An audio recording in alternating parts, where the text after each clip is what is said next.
Unit 4. Answering questions and multiple choice. Listening activity number 11. Susan came to Barclays Bank and talks to a bank clerk. Listen to their conversation. Good morning. What can I do for you? Good morning. I'd like to open a bank account.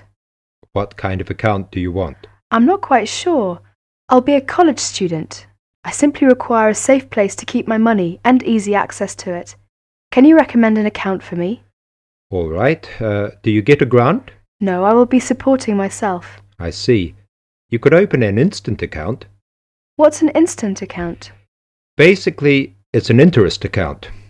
It has all the usual current account facilities such as a cash card and a deposit book, except a checkbook, and pays competitive interest on your account when it's in credit. There are 2 levels of interest for this account. If your balance is up to £500, the interest is 5.25%. If your balance is 500 or over, it attracts an even higher rate of interest, which goes up to 7.25%. You will receive a cash card for our machines, so you can withdraw money with the card from any machines or any Barclays branches when the bank is closed. Oh, I see. How can I withdraw money if I have no checkbook? Well, you have to withdraw money either using your card or visiting your branch. I see. How can I find out how much money I have in my account? You can ask your branch and tell them how often you would like to receive your statement, which provides you with a permanent record of income and expenditure. It will show every transaction on your account and the balance remaining at the end of each day. You can also use your cash card to check your balance. That's fine. I think I'll open an instant account.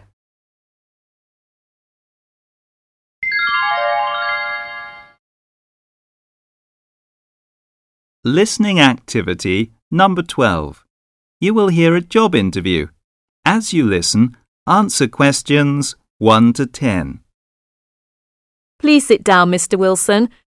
My name's Jane Smith, and I'm the personnel manager. Hello, how do you do? Now, this is just a short preliminary interview. I'd like to talk about your present job and what you've done up till now. Yes, of course. Well, could you tell me how long you've had your present position in evening news? It is evening news, isn't it? Yes, that's right. I'm not sure. Let's see. I left university in 2002. Is that right? Yes, 2002. Then I was unemployed for about 2 months, and then I travelled round Britain for a few weeks. So it must be more than 3 years now, in fact. Yes. And have you any particular reason for wanting to change your job? I mean, why do you want to move? Well, I actually like my present job and still find it interesting. The salary's okay, so it's nothing to do with money, though you can always do with more. I suppose the thing is that I'm really very ambitious and keen to get promoted, so that's the real reason. You say you like your job. Can you tell me what aspect you like most? Oh dear, that's difficult. There are so many things. My colleagues are quite nice to go along with, so there's a good cooperative atmosphere, and compared to other presses, the working conditions are great. I mean, the office itself is good. Yes.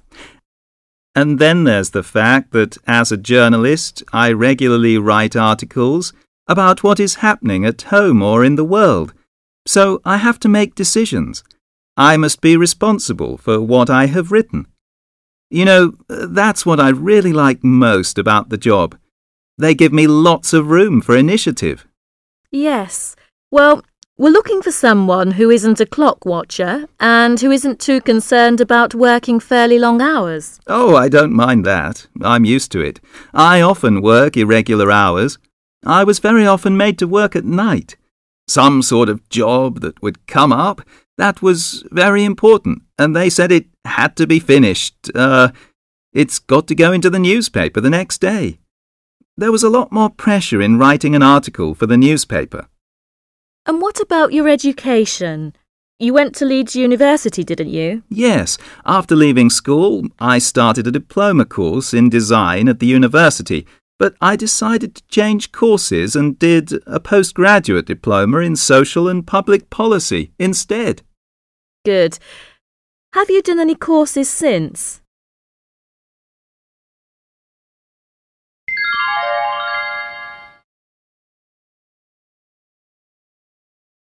Listening activity number 13.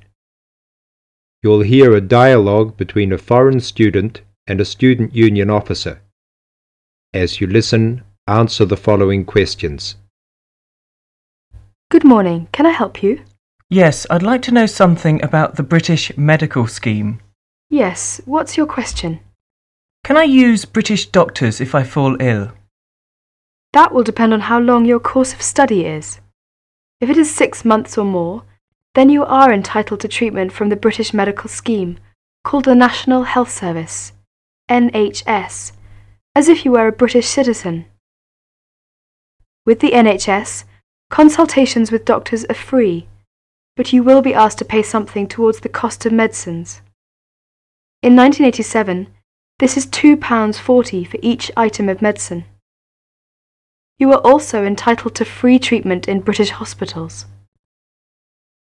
Always make sure the doctor knows you want treatment from the NHS, as doctors also take private patients, who pay the full cost of all their treatment. How do I make sure I can be treated by the NHS? If you are eligible for treatment, that is, you are registered on a course of 6 months or longer, then the first thing you should do is to register with a doctor. You should register with any doctor close to where you live. Local post offices have lists. All you need to do is visit the doctor or the doctor's receptionist during consulting hours and ask to be included on the doctor's list of patients. If the doctor decides to accept you, you will then be sent a medical card by post, which will carry your National Health Service number. Take great care not to lose this. If the doctor cannot accept you, try elsewhere or contact the local family practitioner committee. You can get the address from the post office or any doctor. Find out your doctor's consulting hours from the doctor or the receptionist and ask whether or not you need to make an appointment before seeing the doctor. Remember to be on time for any appointment you make. You can see him or her during those hours unless you are seriously ill. If you are seriously ill, the doctor can be called out to see you. Once you have registered, you should tell your warden, landlord, landlady or a friend the name, address and telephone number of your doctor, so that if you are suddenly taken ill, the doctor can be called out to see you. I see. Could you tell me something about British hospitals? Yes, hospitals provide specialist treatments, or treatment for which any kind of extended stay is required. Your doctor will recommend you to go if it is necessary. Casualty or emergency treatment following accidents is free for everyone. As not all hospitals provide such services, you should find out which local hospitals do, in case you ever need treatment. How about dental care in Britain? You can find lists of dentists who give National Health Service treatment at local main post offices. You do not register with a dentist, but you should ask whether they are willing to give you NHS treatment, as dentists are free to accept or refuse patients, and to provide private treatment only. If you are accepted, you should give the dentist the NHS number which is on your medical card. There is a charge for all dental treatment. For basic treatment, this could be up to £17. More extensive dental treatment will cost more if you are not registered with a doctor. You will have to pay the full cost of dental treatment as a private patient. You will have to make an appointment to see your dentist and should give notice if you are unable to attend an appointment, or you will be charged for loss of time. You should try to have your teeth checked at least once per year by the dentist. From the NHS, you are entitled to a free 6-monthly checkup. Thank you very much. This helps me a lot.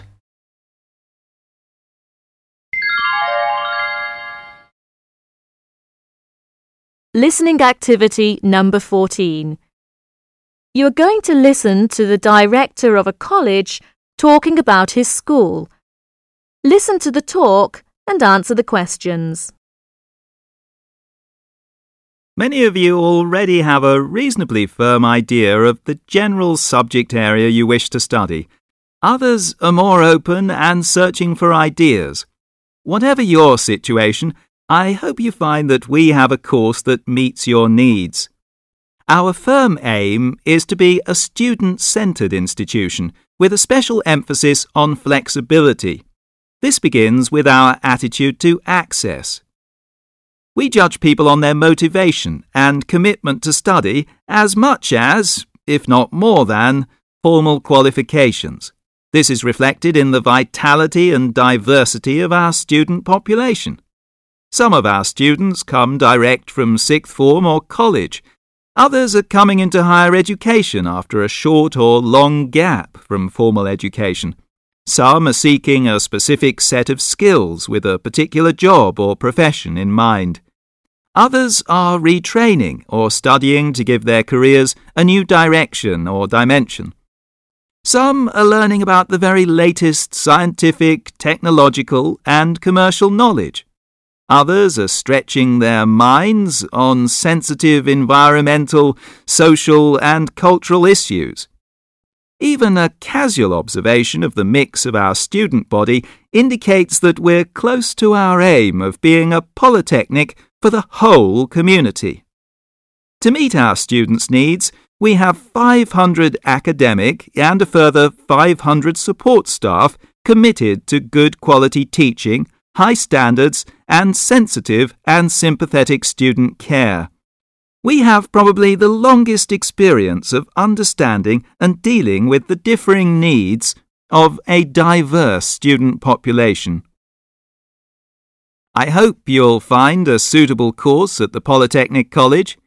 If you want to come to the college and we consider you suitable, we'll do our best to find you a place. And when you're here, we'll work hard to make your experience enjoyable, stimulating, and educationally rewarding.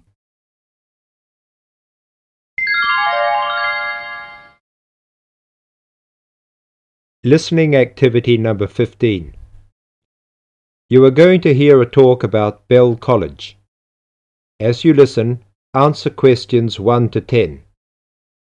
First look at questions 1 to 10. Now listen to the talk. Welcome to Bell College. The aims of the college is to foster the growth of international understanding through the provision of a high-standard educational course. Second, the college is based in a residential setting for adult students from abroad. And last is to make a positive contribution to the development of teaching English as a foreign language. Bell College is one of a group of schools run by the Bell Educational Trust, a non-profit-making educational foundation. The college offers an attractive environment for study and leisure for students aged 18 or over. 160 students live in comfortable single and twin study bedrooms on the campus, and a further 70 or 80 with carefully selected local families. The excellent common room facilities in the college are matched by the extensive gardens and sports fields. Superb academic facilities, including a modern learning centre and library and sophisticated computer networks, are available for students' use in class hours and in the evenings and at weekends. A wide range of courses is offered in 3 areas: the main English programme, teacher training, and English for specific purposes. The teaching staff are highly qualified native speakers with wide experience of working in schools, colleges, and universities in many parts of the world. Living in an international community of 30 or more nationalities is an important part of the Bell College experience. Great stress is laid on pastoral care, and the college has its own medical centre. A busy and interesting programme of sporting, cultural and social activities is provided in the evenings and at weekends, with excursions to many parts of Britain.